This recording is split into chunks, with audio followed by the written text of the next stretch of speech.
Hey guys, tonight we're slipping into velvet halls, past gilded mirrors, and through secret servant passages that reek faintly of old cheese and candle smoke.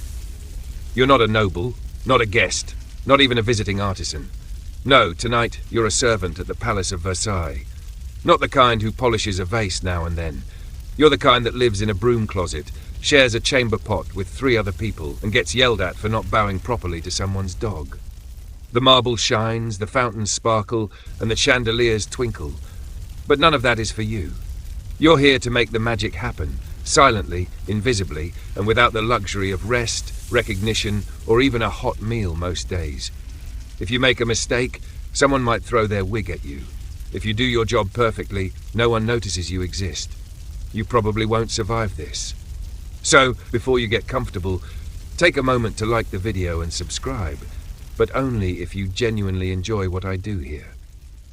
And drop your location and local time in the comments. I love seeing where and when you're listening. Now, dim the lights, maybe turn on a fan for that soft background hum, and let's ease into tonight's journey together. Nếu bạn cần bản dịch tiếng Việt hoặc chỉnh sửa phong cách, mình cũng có thể giúp. Begins with cold. You're standing in the massive stone servant courtyard at dawn. It's not even a nice dawn. The sky is the color of dirty dishwater, and your shoes, one size too small, are soaked from yesterday's sleet. Your hands are numb, your stomach is empty, and the bell hasn't even rung yet. When it does, you're supposed to already be in motion, because at Versailles, being late isn't just rude, it's treason against fashion itself. The palace looms in front of you like a gilded monster. It sparkles with gold leaf and sculpted cornices, but it doesn't care about you. It eats people like you by the 100. You shuffle in through one of the side doors, the ones hidden from view, and try not to make eye contact with the guards. You're not important enough to be noticed. Inside, the air is warmer, but not by much. The stone corridors funnel cold drafts like nature's air conditioning. The floors are slippery, the walls echo every footstep, and somewhere, always somewhere, someone is yelling for Jean-Baptiste, whether or not anyone by that name actually works here. You've only been at Versailles for 3 days, and already your back aches from carrying trays, your knees are bruised from scrubbing, and your soul has been quietly crushed beneath the weight of one too many powdered sighs. No one tells you the rules. You're just expected to know. Don't walk through the wrong door. Don't stand taller than a duchess. Don't ever speak unless spoken to. And if you are spoken to, it will likely be to blame you for something a goose did. Historians still argue whether the servant system at Versailles was efficient or complete chaos masquerading as order. From where you're standing, it's the latter. The chain of command is murky. You're supposed to report to a head footman, who reports to a master steward, who reports to some guy named Claude who might be dead already. No one knows. You just do whatever job someone thrusts into your hands and pray you don't drop it. And there are a lot of hands. The place is packed with servants. Thousands, in fact. Some of whom have spent decades here, their names long forgotten by anyone but the linen records. Others are young, like you, wide-eyed and already deeply regretting whatever life choices led them here. Occasionally, you pass someone in noble dress and remember, uncomfortably, that you're supposed to bow. But they walk so fast, and honestly, at this point, you're not even sure your legs would cooperate. Still, it's not all horrible. One of the cooks slipped you an old crust of cheese yesterday, and a chambermaid whispered a joke about a duke's wig falling in the soup. Little things. Just enough to keep you human. But as the sun rises and the palace stirs awake, you feel the weight settle back onto your shoulders. Your job hasn't even started yet. Nobody. You've been sweeping for so long, you're not sure if it's still today or already tomorrow. The broom is older than you are. The bristles splayed like a courtier's wig after a thunderstorm. The marble floors beneath you are immaculate because of you, but don't expect praise. At Versailles, if no one screams at you, that's basically a standing ovation. This morning began like most others. A shrill bell, a half cup of lukewarm broth, and a frantic scramble down cold stairwells to avoid being seen in the main halls before the nobles wake. It's a delicate dance, this invisible existence. You're supposed to be everywhere and nowhere at once, serving, fetching, fixing. But heaven forbid you exist in plain sight when Madame de Someone sweeps in with her powdered entourage. You were sent to help prepare the Queen's breakfast chamber. Not serve it. Oh no, that's for the elite valets and ladies in waiting. Your job was to light the fireplace, warm the slipper rug, and then vanish before anyone important arrived. You knelt by the cold hearth, coaxing damp wood to spark with flint and trembling fingers, trying not to sneeze from the ash dust. One sneeze too loud, and you'd be replaced by someone quieter. Historians still debate whether the servants at Versailles were treated with quiet cruelty or simply forgotten in the grandeur. From where you're crouching, shivering in your threadbare uniform, it feels like both. One of the footmen confided in you later, whispering behind a velvet curtain. Some nobles kept pet servants, dressing them in absurd costumes to entertain guests at dinner. One unlucky fellow was made to bark like a dog every time the Duchess clinked her spoon. You laughed at first, until you realized he wasn't joking, and still you sweep. Because if you don't, someone higher up in the invisible ladder will notice, and that's always worse than being ignored. You haven't sat down in 6 hours. Your legs burn. Your back is already pinched in 2 places. But that doesn't matter, because now you're holding a brass chamber pot, waiting quietly outside the king's bedroom like it's the most natural thing in the world. See, at Versailles, the king's morning routine is practically a Broadway production. It's called The Liver, and you are a very, very minor stagehand. The grand waking of the Sun King, or later his descendants, is an elaborate ceremony where aristocrats practically fight each other for the privilege of handing His Majesty his shirt. Not even putting it on him, just handing it over. You, however, are far from the spotlight. Your job is to assist the assistant to the assistant who lights the incense in the antechamber to keep everything smelling slightly less like old wool and royal feet. You shift your weight from one foot to the other and try not to fall asleep standing up. You already got swatted yesterday for yawning too loud. Historians still argue whether the ritualistic excess of court life kept the monarchy strong or distracted it into decay. You're just wondering if you'll get to eat today. Eventually, the king's valet throws open the doors. The ritual begins. A parade of nobility enters, each more perfumed and embroidered than the last. They all ignore you, of course. You're the shadow by the wall. One of them bumps your arm and doesn't even glance back. You apologize anyway, just in case. Once the king is awake and clothed and has graciously accepted his chocolate drink, served in golden porcelain naturally, you're allowed to breathe again. Sort of. You're pulled away to carry linens down 5 flights of stairs and across 2 courtyards. The linens are damp, heavy, and smell vaguely like wet birds. By the time you reach the laundry hall, your arms feel like wet rope. And there, in the steamy chaos of scrubbing hands and boiling pots, you hear something remarkable. Someone singing. She's an older woman, a laundress with a crooked back and missing teeth, belting out a bawdy tune about a bishop and a baker's wife. It's terrible. It's glorious. You laugh. One of the younger scullery boys joins in, making up verses as he hauls in a fresh batch of stained waistcoats. For a fleeting moment, you remember you're human. Then someone shouts, "Silence," and the spell breaks. You don't know what time it is anymore. Versailles doesn't run on hours. It runs on protocol. You've been summoned to the Hall of Mirrors, though you're not allowed to look at anything reflective for more than a few seconds. Not because of vanity, because someone once got caught making a face behind a marquise. That someone was transferred to manure duty in the royal stables. Forever. So now you walk with your eyes low, staring at the polished floor that you'll likely scrub again tomorrow. The reason for your presence? The afternoon court promenade. Every day, nobles parade up and down this hall, gossiping, posing, flirting, and faking interest in politics. Your job today is to stand at the ready with a silver tray of rosewater-scented handkerchiefs. No one may need them, but if someone does and you're not there, that's the kind of mistake that gets noticed. Historians still debate whether court etiquette was a form of control or simply collective madness wrapped in silk. Either way, the effect is the same. You're stuck playing a part in a pageant you didn't audition for. Your arms ache from holding the tray, but you must keep it level. One droplet of sweat on the embroidered cloths, and you'll be blamed for spoiling the scent. Nearby, two noblewomen pretend not to fight while trading insults with syrupy sweetness. You catch snippets, something about a stolen hairdresser, or maybe it was a stolen husband. Hard to tell with all the perfume in the air. Either way, you are invisible, which is good, and also kind of tragic. But there are perks. One of the court jesters limps past and gives you a wink. He's missing two front teeth and smells like wine-soaked pears, but he's kind. He once pretended to trip and spill wine on a baron just to stop the man from beating a scullery boy. No one punished him. The court laughed. That's how protection works here, through performance. In the evenings, your duties change.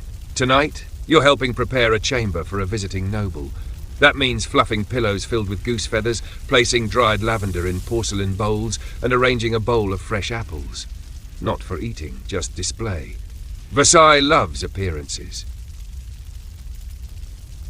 As you move through the guest corridor, you spot a familiar crack in the wall, one you've hidden behind before when you dropped a candlestick. There are dozens of cracks like that, tiny secrets behind the opulence. The palace looks flawless, but behind the brocade is wood, stone, and sweat. Like you. You finally slip into the servants' stairwell, the world dim and echoing around you. It smells like old wine, dust, and desperation. You clutch the tray tighter, the rosewater scent finally turning sour in your nose. Versailles is beautiful. Versailles is a cage. And tonight you'll sleep on a straw mat beneath the staircase, hoping the rats have found somewhere else to be.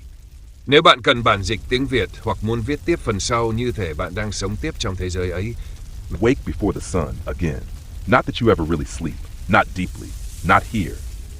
Versailles doesn't quiet down at night. It just changes key. The sounds shift from noble chatter and harp music to the scurrying of feet, whispered arguments, and the occasional thud of someone fainting from their corset. But you're expected to be moving long before any noble even contemplates opening their eyes. Today, you're on kitchen duty, which sounds pleasant until you're in the actual kitchen. The air is thick with smoke and heat, and everything smells vaguely like onion peels and old meat. You're not cooking. Heavens, no. That's for the royal chefs. You're hauling buckets of water from the well and chopping vegetables so fast your fingers blur. And let's just say, if you slice yourself, you wrap it and keep going. Blood doesn't season the soup, but apparently neither does complaining. One of the cooks, a barrel-chested man with grease-stained sleeves and a permanent scowl, tosses you a half-burnt crust as payment for carrying a sack of flour up a flight of stairs twice your height. You chew it slowly, savoring the staleness. It's the most food you'll probably get all day. Historians still argue whether Versailles' kitchens were marvels of early organization or just barely managed chaos. From where you're standing, with sweat trickling down your back and a fish head stuck to your shoe, it's definitely the latter. A little later, the Queen's dog passes through. Yes, you heard that right. The dog. A tiny, well-brushed puffball named something like chiffon or biscuit. It has its own servant. You watched, wide-eyed, as a man knelt down to clean the dog's paws with a cloth nicer than your Sunday shirt. The dog sneezed. The man apologized. You are not sure which one of them outranks you. Then there's the ritual of delivering pastries. Trays of them. Dozens. Not for the Queen herself. Those are handled by the officers of the bouche. But for her guests, her ladies-in-waiting, and their uninvited entourages. You carry these trays like you're carrying the crown jewels, because if even one croissant lands butter side down, you'll be polishing chamber pots until your joints give out. On the way back, you pass a mirror, and forgetting the rule, you glance. You barely recognize yourself. Your face is smudged, your sleeves are rolled, and your eyes, they're tired in a way that doesn't sleep off. You're 17, maybe, or 20, or 30. It's hard to tell anymore. At Versailles, you age in dog years. And then, because you can never predict anything, someone grabs your arm. A noble, silk-clad, with a painted face and a smirk. He needs a message delivered, discreetly, to someone in the Queen's wing. You know better than to ask what it's about. You nod, take the note, and slip away like a shadow. Versailles thrives on secrets, and you, lowly as you are, have just become a part of one. The note burns in your pocket. Not literally, of course, but it might as well be for how it makes your skin itch with nerves. You've been handed secrets before, small ones, silly ones. Deliver this comb to the Duchess quietly, or fetch my fan, but don't let Madame de Riche find out. But this note is sealed in red wax and smells faintly of expensive perfume and panic. You tuck it deeper into your sleeve, ducking into the narrowest corridor you can find. Versailles is a maze, but once you've worked here long enough, you start to map it in smells and footstep echoes. This passage smells like dried herbs and moldy silk, a shortcut used mostly by laundry girls and rats. You reach the Queen's wing, just as the evening candles are being lit, casting warm shadows on gold-lined walls. A lady-in-waiting is pacing in soft slippers. She looks you up and down like you're a wrinkle in her dress. You hand her the note wordlessly. She doesn't thank you. She barely breathes as she slips away. Historians still debate whether servants acted as passive bystanders to court intrigue or whether they were the silent backbone of Versailles' secret machinery. You know the truth. You're both. You fetch. You carry. You know everything. But you say nothing because saying the wrong thing, even by accident, could see you dismissed, or worse, sent to the outer estates. And out there, people starve. On your way out, you pass by a gilded room where music floats through the doors. A young girl plays the harp while three nobles pretend to be moved to tears. You almost laugh until one of them catches your eye and scowls as if you've broken something sacred. You disappear before they can call a guard. Your next task is to assist at the Queen's evening toilet. You're not allowed in the room, of course, but you're just outside, helping a higher-ranked servant with the preparation of oils, gowns, and powder. The door creaks and you catch a glimpse of the Queen herself, draped in lace, lips pursed, surrounded by women fawning over her like bees on a rose made of debt and diamonds. You overhear them debating which shade of white best suits the candlelight. White, just white, isn't good enough. It must be bone white or milk white or moonlit ivory. You didn't know there were so many kinds of white. You still don't understand why they matter. Behind the perfume and silk, the Queen looks tired. Her smile doesn't reach her eyes. For a second, you feel a strange connection. She's trapped too, just in finer chains. Later, back in the servant quarters, you finally sit. Your feet throb. Someone passed out earlier and had to be dragged behind a curtain to avoid disturbing the passing nobles. He's still there, snoring softly. You eat your crust of bread and someone shares a peeled apple, stolen from a display bowl. It tastes like rebellion. Then a whisper, a rumor that the note you delivered, it wasn't about a dress, it was about an affair. Or maybe blackmail, or maybe both. No one knows, no one dares ask. But you just nod, chew your bread, and stare at the ceiling. You don't have time to dream anymore. Sleep is brief, shallow, and never uninterrupted. Some rustling, a muffled cough, the echo of late footsteps overhead, your body stays half awake, always listening. Because if you oversleep, even by a few minutes, there's no forgiveness. Versailles doesn't wait. This morning, you're sent to the linen rooms. The ceilings are low. The air is thick with starch and damp fabric, and the smell is somewhere between boiled cotton and tired feet. You're sorting through mountains of sheets, some so fine they feel like cobwebs, others so coarse you wonder how anyone noble sleeps on them. But you learn quickly, the finer the sheet, the more fragile it is, and the more terrifying it becomes to fold. Today, a countess has requested new bedding. Not just any bedding. Hers must be embroidered with golden lilies and spritzed with rosewater before it even touches the mattress. You iron the linens with careful, shaking hands. One burn mark and it's your neck. Historians still argue whether Versailles' obsessive attention to detail was a symbol of refinement or just a symptom of royal insecurity. You're pretty sure it's both. It's not about the comfort, it's about the spectacle. Even beds must be seen before they're slept in. You lug the finished linens down 3 hallways and 2 narrow staircases, dodging footmen, ladies in waiting, and one very cranky parrot on someone's shoulder. The countess isn't in her room, but her maid is. She sniffs at your wrinkled collar and tells you you're late. You're not, but there's no use correcting her. You lower your eyes, nod, and back out slowly. Outside, someone's being reprimanded in the garden. A gardener, maybe. Something about misplaced tulips. You watch a nobleman gesturing angrily at a flower bed. The gardener stands in silence, his hands clasped in front of him, dirt still under his fingernails. You wonder how he survives the humiliation every day. Then you remember, you're not so different. You just wear cleaner shoes. You return to the servants' corridor where laundry is already piling up again. A girl your age is wrestling with a mountain of petticoats. Her hair is falling out of its pins, and she has that blank, detached look you've started seeing in your own reflection. You help her lift a basket without speaking. It's a small kindness. Those are rare here, but they help keep the soul from slipping entirely out of your body. Later, you help with the changing of the beds in the king's guest wing. The sheets are stiffer, the rooms larger, the silence more oppressive. Everything here feels colder, even though the sun streams in through the windows like honey. You glimpse a suit of armor in the hallway and wonder if anyone ever wore it, or if it's just another decoration, another lie. As you adjust the pillows on a four-poster bed that no one may sleep in tonight, you realize something. Versailles is a palace of ghosts. Not the dead kind, though surely some linger, but the living ones, like you, drifting unseen, unheard, trapped in lace and silence. And you still have 10 hours left in your shift. Afternoon sunlight slants through the windows, casting golden rectangles across the polished floors. You pause for just a moment in one of the hallways, allowing yourself to feel the warmth on your face. It's fleeting, just like every soft thing at Versailles. A door creaks behind you, and you immediately straighten up, stepping aside like a ghost. You are a shadow again.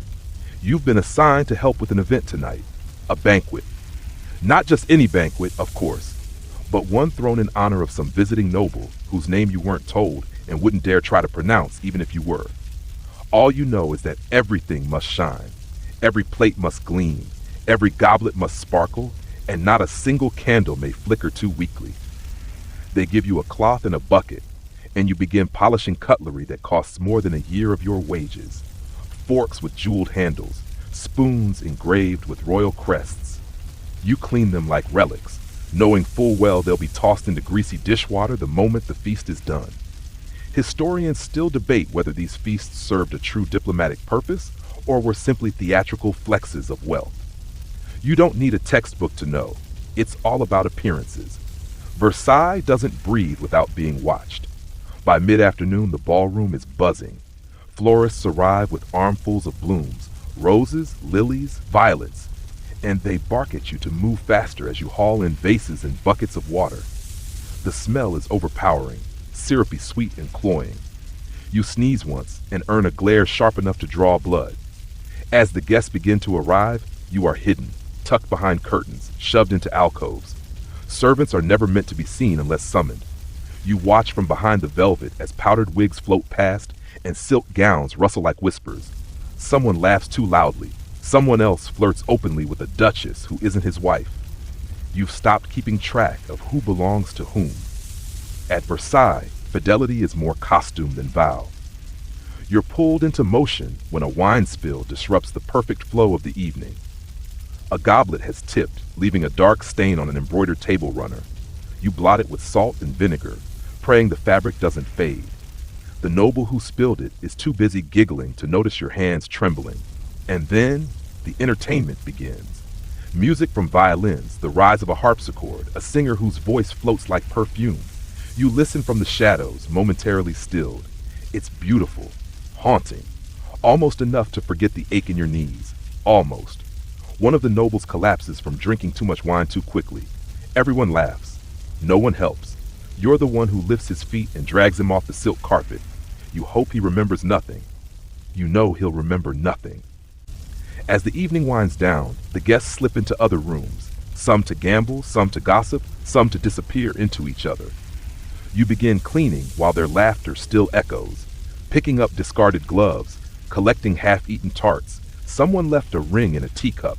You hand it off to a steward without a word. Later, as you're scrubbing a wax stain from the marble floor, another servant whispers to you, "The queen didn't even eat.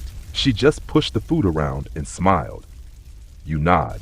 It doesn't surprise you. You haven't felt hungry in weeks either. The early morning chill still lingers when you are summoned again, this time to the stables. The smell of hay, sweat, and horse dung hits you like a wave, and you try not to wrinkle your nose. Horses here are as pampered as the nobles themselves, coated in oils and brushed until their coats gleam like polished mahogany. Your job is to muck out stalls and prepare feed. Not glamorous, but necessary. You take a moment to watch the grooms fussing over the steeds, whispering to them like lovers sharing secrets. One groom claims his favorite horse is so clever it can recognize every noble's voice. Historians still argue whether these whispered bonds were genuine affection or just another way to ensure obedience. You find a quiet corner and run your fingers over the coarse mane of a chestnut mare. She snorts and shakes her head, sending loose strands into your face. For a moment, you almost feel peace. Then a distant shout reminds you that there's no rest even here. Nearby, a stable boy tries to sneak a carrot to a horse beneath the watchful eye of a sergeant who frowns like he's trying to invent reasons to punish someone. You give the boy a subtle nod of encouragement.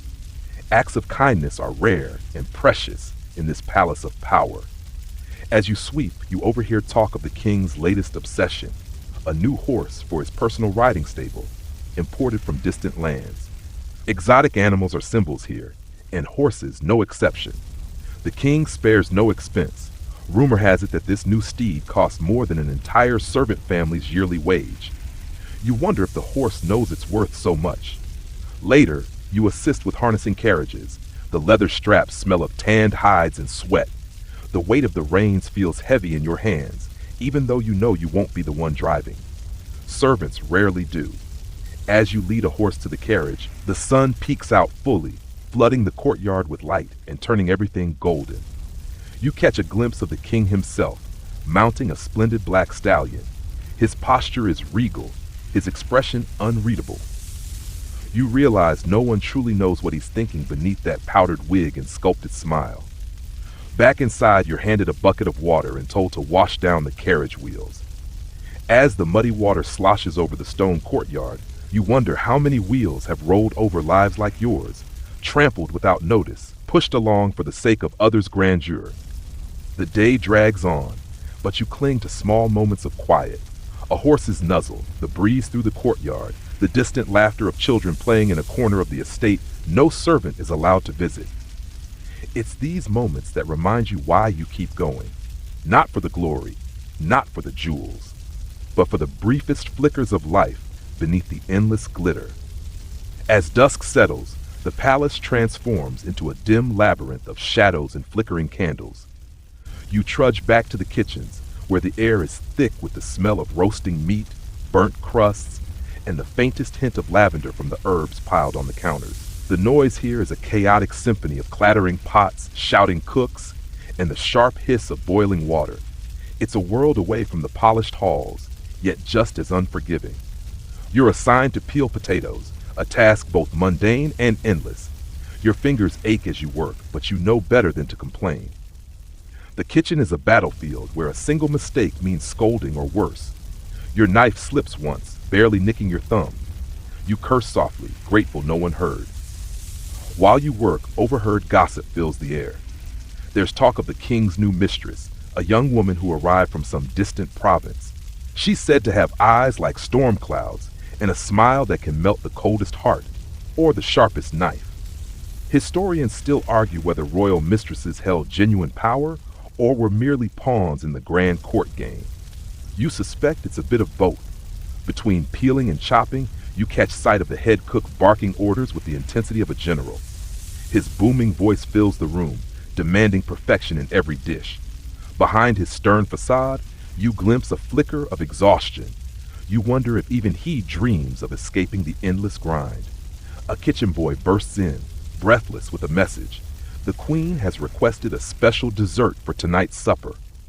Something rare, exotic, perhaps a cake made with spices from the colonies, or a delicate custard that wobbles like jelly in the candlelight.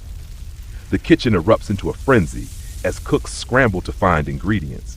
You're sent to fetch sugar from the storage cellar, a cool, dark cave smelling of molasses and old wood.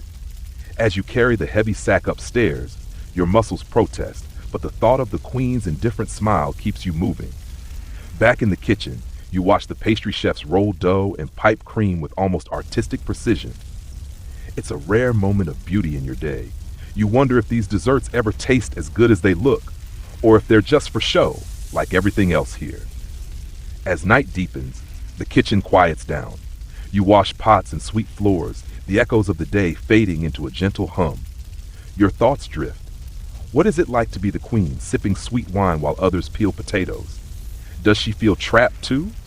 Or does the sparkle of Versailles blind her to everything else? You don't have answers. Only the ache in your hands and the hope that tomorrow might be a little easier. 11. Night deepens, but your work never truly stops. You find yourself back in the servants' quarters, a cramped, dimly lit space where the air smells faintly of damp wool and tired bodies. The thin walls barely muffle the occasional groan or whispered conversation. This is where you sleep, or try to. The beds are narrow, the mattress is thin, and the blankets threadbare. Comfort is a word reserved for another world. You change into your night shift clothes, the rough fabric scratching your skin. Tonight, you're assigned to the palace cellars. It's cold underground, the air thick with the scent of earth and aged wine. You carry torches that sputter and flicker, casting eerie shadows on the damp stone walls. The silence here is different, heavy, almost sacred. Your task is to check the barrels, ensuring none leak or spoil. You work carefully, knowing the king's finest vintages are stored here, destined for royal tables and noble throats. Historians still argue whether these wine reserves were a display of wealth or an essential part of diplomacy. To you, they are just barrels, but barrels that could ruin your day if one bursts open. A fellow servant hums softly, a lullaby from her childhood. It's a fragile sound that floats through the darkness, reminding you of distant places and forgotten dreams. You join in quietly, the melody weaving through the silence like a thread of hope. Suddenly, footsteps echo above. A patrol moves through the corridors, checking for intruders or misbehaving servants. You freeze, heart pounding, barely daring to breathe. The power structure here is strict and merciless. One wrong move, one whispered secret overheard, and you're done for. Back on the surface, you glimpse the opulent upper floors lit by crystal chandeliers. The contrast between these glittering rooms and the cold cellars is stark. You wonder how many secrets are buried in these walls, secrets you'll never hear. As you finish your rounds, a rat scurries past, disappearing into a crack. You startle, but then chuckle softly. Rats are among the few things here who live freely. Maybe that's why they thrive. By the time your shift ends, exhaustion wraps around you like a heavy cloak.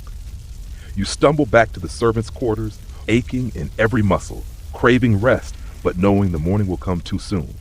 Yet despite everything, you feel a strange pride.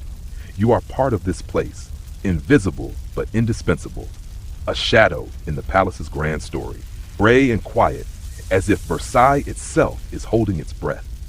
You drag yourself awake in the cramped servants' quarters, where the cold seems to seep into your bones overnight.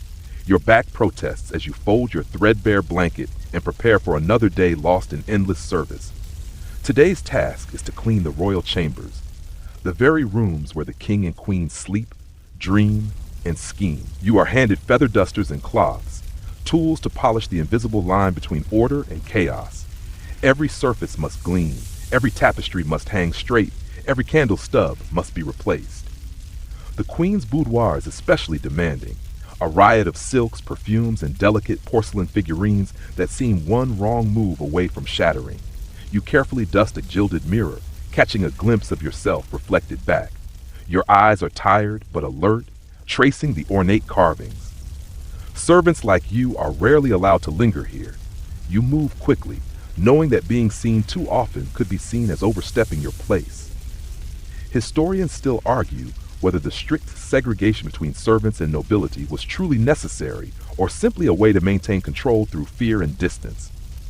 As you adjust a cushion on a chaise lounge, a faint sound draws your attention. The queen herself, softly humming as she enters, attended by a maid with a stiff smile. The queen's voice is low and melodic, almost haunting in the quiet room. You freeze, caught between invisibility and the temptation to listen. The queen talks to no one, but you wonder if she's rehearsing lines for a court event or simply trying to soothe herself against the pressures of her gilded cage. After she leaves, you continue your work, trying to shake the strange mixture of awe and pity her presence inspires. You think about the rumors, whispers of the queen's secret sadness, her longing for escape. No one knows the truth, and historians debate endlessly whether Marie Antoinette was truly as frivolous and cruel as her reputation suggests, or if she was a scapegoat for the monarchy's failures. Later, you move to the king's chambers. His room is darker, heavier. Velvet drapes hang thick, and the scent of tobacco lingers faintly, despite royal prohibitions. You straighten his uniform, a sea of gold braids and buttons, and wonder about the man beneath the pomp. Does he sleep well? Does he dream of simpler days, or only of power and control? As you finish cleaning, you feel the weight of centuries pressing down, a history written not just by kings and queens, but by the countless invisible hands like yours, shaping the palace, bearing its burdens, and keeping its secrets. Evening shadows stretch long across the palace grounds, the fading light casting a soft glow over the meticulously trimmed gardens. You make your way outside, tasked with tending the flower beds that frame the grand terraces.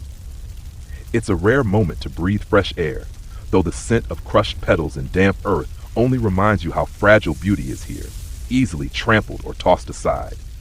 Your hands, dirt-streaked and rough, carefully prune the roses, avoiding the thorns that seem to mock your efforts. Nearby, gardeners argue quietly over the placement of lavender bushes, debating which scent will better please the queen's delicate nose. Historians still debate how much of Versailles' gardens were practical spaces versus extravagant theatrical sets designed to impress foreign dignitaries. You pause to watch a fountain ripple, its water catching the last rays of sun. It's mesmerizing, the way the light dances on the surface, hiding the grit and algae beneath.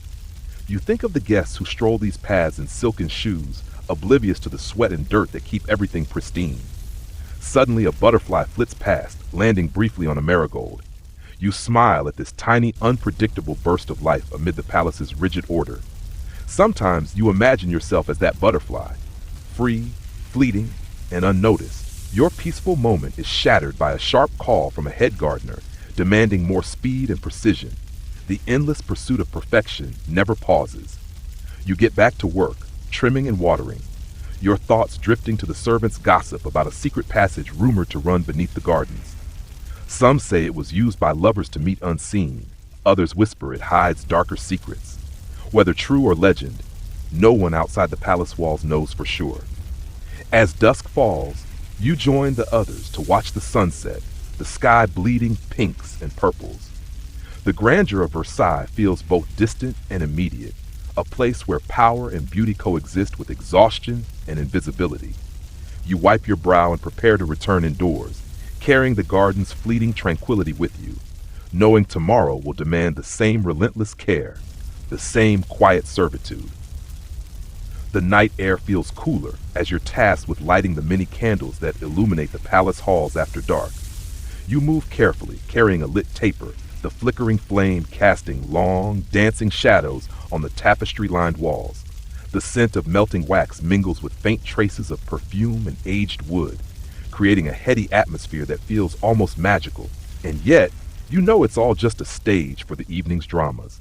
Lighting each candle is a slow, repetitive task, but you notice details others might miss. The slight crack in a marble bust's nose, the faded embroidery on a curtain, the way a tapestry's threads shimmer in the candlelight. These small imperfections contrast sharply with the palace's carefully curated image. Historians still argue how much of Versailles' opulence was designed to awe visitors, and how much masked a decaying regime struggling to hold on to power. As you work, you overhear snippets of conversations drifting from nearby rooms. Nobles gossip about the latest court scandal, who said what to whom, who's fallen out of favor, who's been caught in compromising letters. The court is a tangled web of alliances and betrayals, and you, as a servant, are both invisible and an unwilling witness. You pause by a grand mirror, catching your reflection flickering among the candle flames. For a moment, you imagine what it must be like to stand there in fine clothes, to be admired rather than ignored. But then the mirror fogs from a passing draft, and you're reminded of your place. A servant from another wing hurries past, dropping a whispered warning about a certain nobleman's temper tonight. Better to stay out of his way. You tuck that advice away, along with the dozens of others you've collected over the years. Survival here isn't about strength.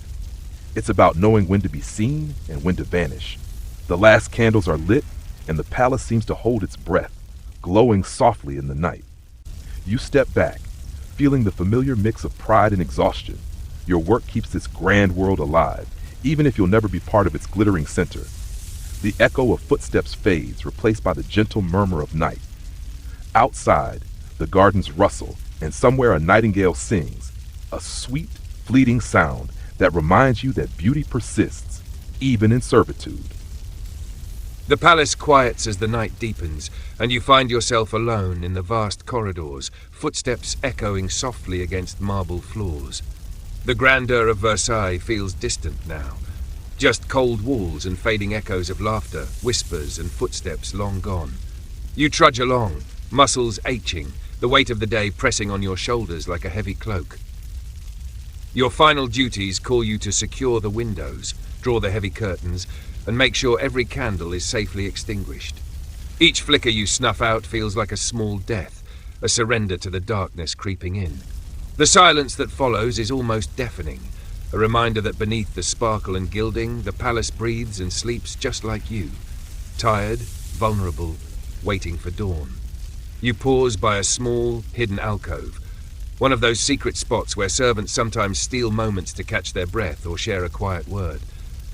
Tonight, it holds only shadows. You press your hand against the cool stone, feeling the texture beneath your fingertips, imagining the centuries of hands that have touched this same spot, carrying their own burdens and hopes. Historians still argue whether these hidden corners were designed for escape or conspiracy, but to you, they have always been a refuge, a place where time slows and the endless march of duty softens, even if only for a moment. You take a deep breath, savoring the faint scent of wax and lavender lingering in the air. The palace, for all its splendor, is also a maze of loneliness and toil, an empire built on the backs of countless unseen workers. Tonight, as you finally slip into your narrow bed, the quiet hum of the palace lulls you towards sleep. Your body aches, your mind drifts, and for a moment, the weight of Versailles feels lighter, softened by the gentle promise of rest. You close your eyes, and the stories of the day, of kings and queens, secrets and shadows, fade into a quiet, soothing darkness. The palace slowly settles into stillness, the grandeur fading into gentle shadows. You lie in your narrow bed, the day's weariness wrapping around you like a heavy, familiar blanket. The bustle, the demands, the endless striving all soften as your breathing slows and your muscles finally relax. Outside, the gardens whisper quietly to the night, a lullaby carried on a soft breeze. The flickering candlelight is long gone, replaced by the deep calm of darkness, a peaceful pause before dawn. Remember, this palace, this world of opulence and toil, is shaped by countless hands like yours, invisible yet indispensable. The stories of kings and queens are just one layer. Beneath them lie the lives of those who carried the weight, bore the heat, and made beauty possible. As you drift further into sleep, imagine the palace not just as a place of power, but as a living, breathing mosaic of human effort, dreams, and quiet resilience. Tomorrow will come, with its own demands and challenges, but for now, rest is yours. Let your mind float softly, untethered, as the palace breathes around you, and the night holds you gently in its embrace. End of screams.